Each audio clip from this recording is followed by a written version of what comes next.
It's Tuesday, the 26th of March, 2024. Welcome to the Fast 5 Business News by Fear and Greed, where we give you the top 5 business stories you need to know in just 5 minutes. I'm Michael Thompson, and good morning, Adam Lang. Good morning, Michael. 5 stories in 5 minutes, so let's get cracking. Story number 1, Australia is set to follow the US on lowering its proposed high fuel efficiency standards for petrol vehicles. It's the talk of Canberra this week, as well as really the broader automotive industry and other businesses, because Climate Change Minister Chris Bowen and Transport Minister Catherine King have been aiming to bring in new standards that catch up with the US in 2028.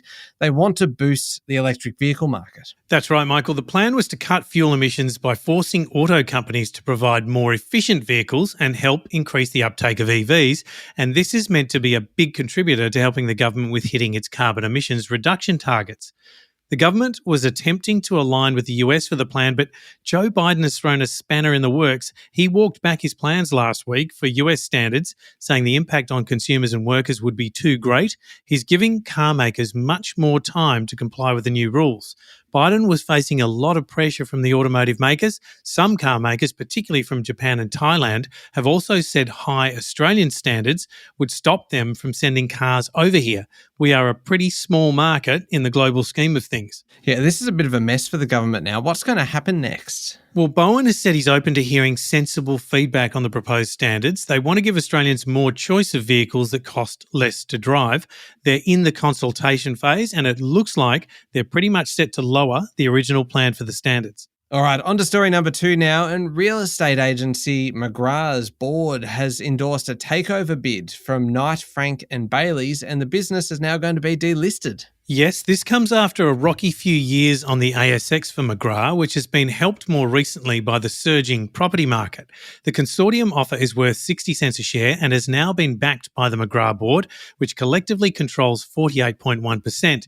When the offer was made, shares were trading at around 47 cents.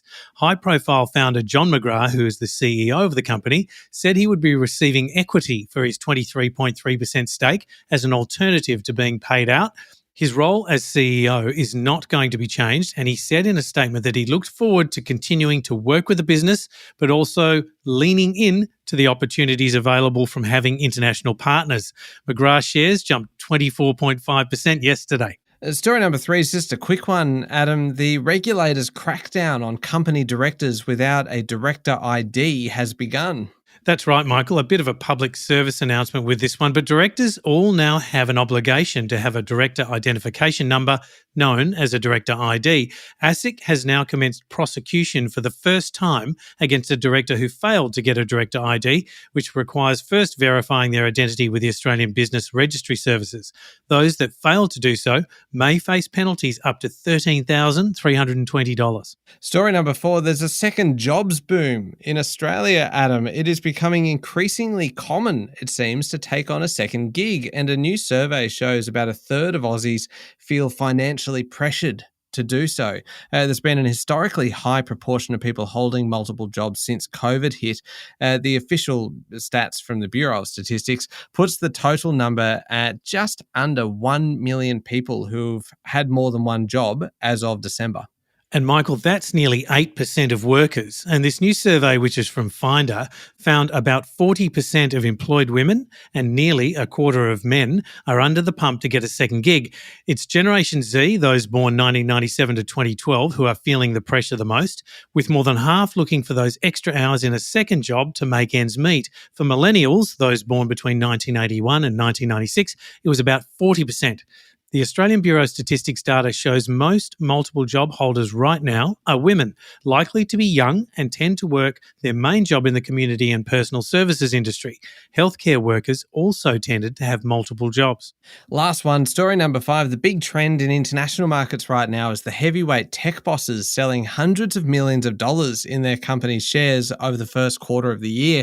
Now, this includes big names like Peter Thiel, Jeff Bezos, and Mark Zuckerberg.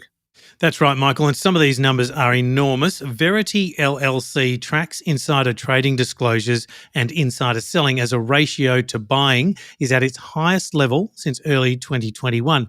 Peter Thiel sold US $175 million from Palantir this month. Bezos sold US $8.5 billion worth of shares in Amazon in February, and Amazon CEO Andy Jassy sold US $21.1 million of stocks this year so far. And Mark Zuckerberg sold US $135 million worth of shares in Meta in February. The Financial Times points out that the sales were pent up last year as shareholders avoided selling due to valuations, so that might explain some of it. And these are big shareholders who still retain large holdings. But analysts have been surprised at the volumes, and there's speculation the big boom in tech stocks is coming to a close. It's one for investors to watch closely. Yeah, certainly is. There we go. The top 5 business stories in 5 minutes. Thank you, Adam. Thank you, Michael. It's Tuesday, the 26th of March, 2024. Remember to hit follow on the podcast. And if 5 minutes isn't enough for you, you can always find our longer daily show called Fear and Greed wherever you listen to podcasts. I'm Michael Thompson, and that was the Fast 5 Business News by Fear and Greed. Have a great day.